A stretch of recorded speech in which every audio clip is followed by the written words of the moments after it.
Hi, this is Tracy with KOGmissions.com, and welcome to Simple Bible Truth. I hope to encourage you in your faith and inspire you to seek truth, to love God, and to obey Jesus. How many of you ever have anxiety? How many get stressed out over things, whether they're little things or big things? A little bit of stress in our life is good and good for our health. But if we allow stress to reign and rule in our life, it is bad for our health. And soon you will feel the effects of it physically in your life and in your organs, and you will have health problems. Unfortunately, stress is a big issue for many people. And the Bible clearly tells us that there's an alternative, but it's a choice we have to make. If you are a follower of Christ and you are a child of God, you can cast those cares that you have, the stress you have, onto the altar. The Bible tells us that we will have problems in life, which obviously cause us stress, and they can be little and big things, like we said. But we are promised a peace that goes beyond the world's understanding. And most people will not understand how you can have peace in certain situations, because most people do not. And how you can keep that peace in your life and actually have joy even when you're going through struggles and have bad things happening or that have happened. And when he tells us that we can have peace, it does not mean that this is going to make those bad things good or that it's going to change anything. But like in Psalm 23, it says, I'll be with you as you go through the valley of the shadow of death. We're not told we won't be going through any valleys or even close to death or dealing with that. But he promises that I will be with you. So we can know for sure that the Father's love and Jesus, our brother, will be with us through any of our problems. And we can have strength in them. And when we truly give those things up and we put that on the altar, then we can experience the shalom peace that the Bible talks about, a peace in every area of our life, about everything. And again, it doesn't mean we're not going to have problems, but we will have peace as we go through those problems. And no problem is too big for God's peace. But the question and the bottom line is, will you receive it? Because the peace is there. We can't just pray, oh God, give me peace about this problem, and sit and wait for him to give you peace. Because he has that peace available for you. You have to take it. And in order to take it, you have to be willing to give up whatever is causing you stress or hurt or sorrow. And again, it's not saying it's going to make those things go away. If we have a loved one that dies, we are still going to mourn their death. But as Thessalonians tells us, we don't have to mourn as other people do, because we have the hope of the resurrection, and that can give us peace. And in anything, I've been through many struggles, a lot of pain in my life, and a lot of tears. But I can tell you that if you're willing to offer God a sacrifice of praise, even when it hurts and you don't feel like it, it's an amazing feeling, and you have an amazing peace that comes over you.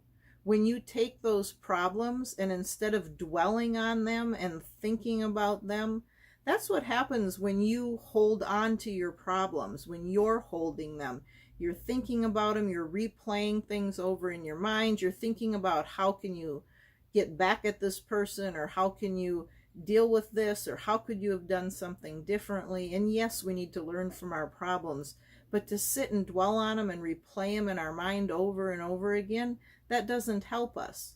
We need to learn from them, and we need to change things if we can, But a lot of times our problems come from outside sources, things that we can't control. And something that God has taught me years and years ago was look at your problem, look at what's going on. And if you can do something to make it better or to change it or to help anything, then you need to do it. And He'll give you the strength to do it. But if it doesn't depend on you, if you're in a relationship, you can only do what you can do. You cannot control your children, your parents, your spouse. And so those things you need to release and put on the altar, because only God can work in their lives, and only those people can make the changes they need to make. No matter how much you want it or how much God wants it, they need to be the one to make the decision. And even though you've made the decision, it doesn't mean they'll make the decision. And that hurts sometimes. But you can put that on the altar. Tell God, it hurts me. I'm sad. I'm destroyed, I feel. But I'm going to put that on the altar. And please give me peace. I accept your peace in place of this pain and this hurt and sorrow. And He will give you peace, but you need to take it. But you can't take it if you're holding on to your stress and your problems. You can only have one thing in your hand, and it's either His peace or it's your problem. And you need to decide. One time in my life, I was going through a big problem, and I remember walking through the store, and I was just playing things over in my mind, and I was hurt and upset and mad, and God just spoke to me, and He said, do you want to keep that problem, or do you want peace? And it was like black and white. Choose. What do you want? And I thought, I don't want this problem. I give it to you, and I accept your peace. And it was amazing. I had peace. And even though the bad things weren't done away with, there were things that I was still dealing with, but I had peace. And when we have that peace, we're able to release things. We're told we need to renew our minds, and we need to think on things that are pure and holy and just. We have the whole list. And that means don't think on the other things. We have a choice what we think about. And sometimes we don't think we do. We think, oh, if a thought came to my mind, it means it should be there. It can have residence there. I'll keep thinking about it. And thinking about it in all different ways. But we have a choice. We can say, I'm not going to think about that. I'm going to think about something else. And sometimes it means go do something else. Read a book. Actually read some words to put something else in your mind other than what is in there. Because if you think about something and you're dwelling on it, it's going to be internalized. And it is going to control you. There is so much in life that we cannot control. So many people, whether it's at home or work, most of our problems are because of other people.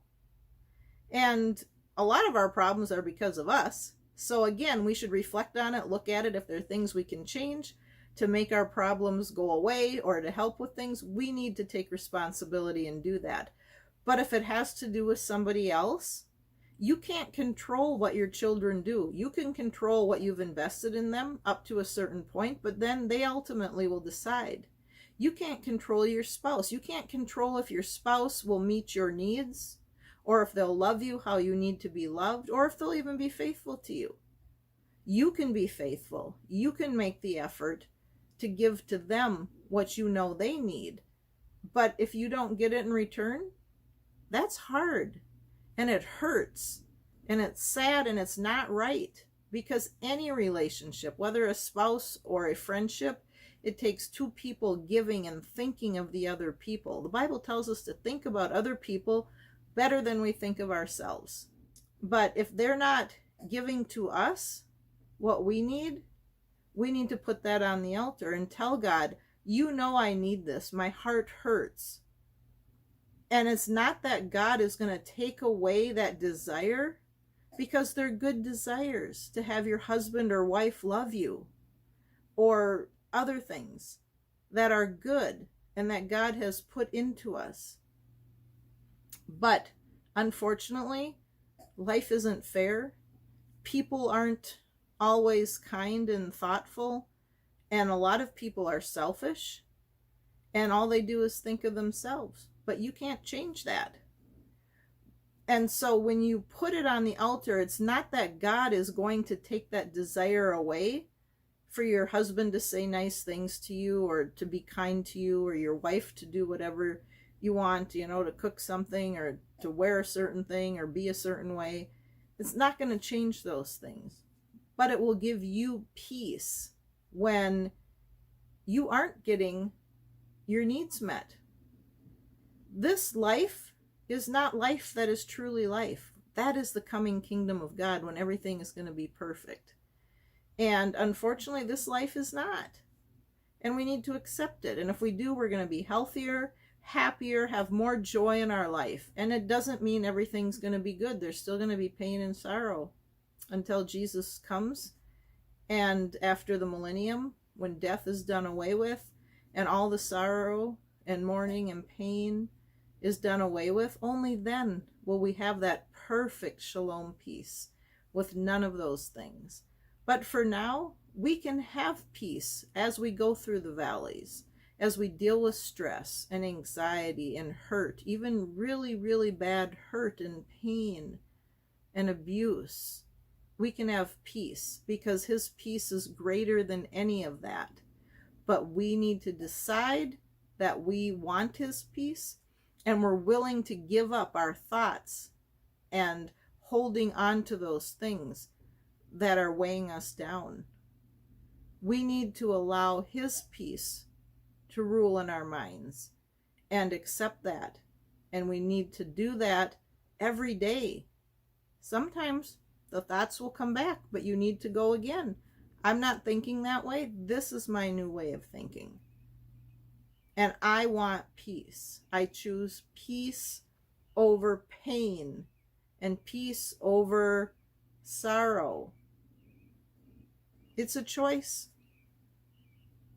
And you have the power to make that choice. There is nothing too big for God. Whether you've lost a child or you're not able to have a child, whether your spouse cheated on you, left you, whether you're dirt poor, whether you're going through bankruptcy and you're broke, whether you don't have a roof over your head and you live with a mud floor, doesn't matter. You can have peace, and that same hope is yours for the future, for a better life and perfect peace. But you still have that promise of peace today through anything that you're going through. It doesn't matter what it is. So seek truth. Seek the truth about your problem. Can you do anything about it? Then do it. If you can't, put it on the altar and leave it there and receive his peace in your life. You'll have peace in your mind and in your heart and your whole body. I guarantee it. If you do that, you will have his peace. But it's a choice you have to make. So seek that truth. Love God and obey Jesus. I wish you peace and love, and have a blessed week.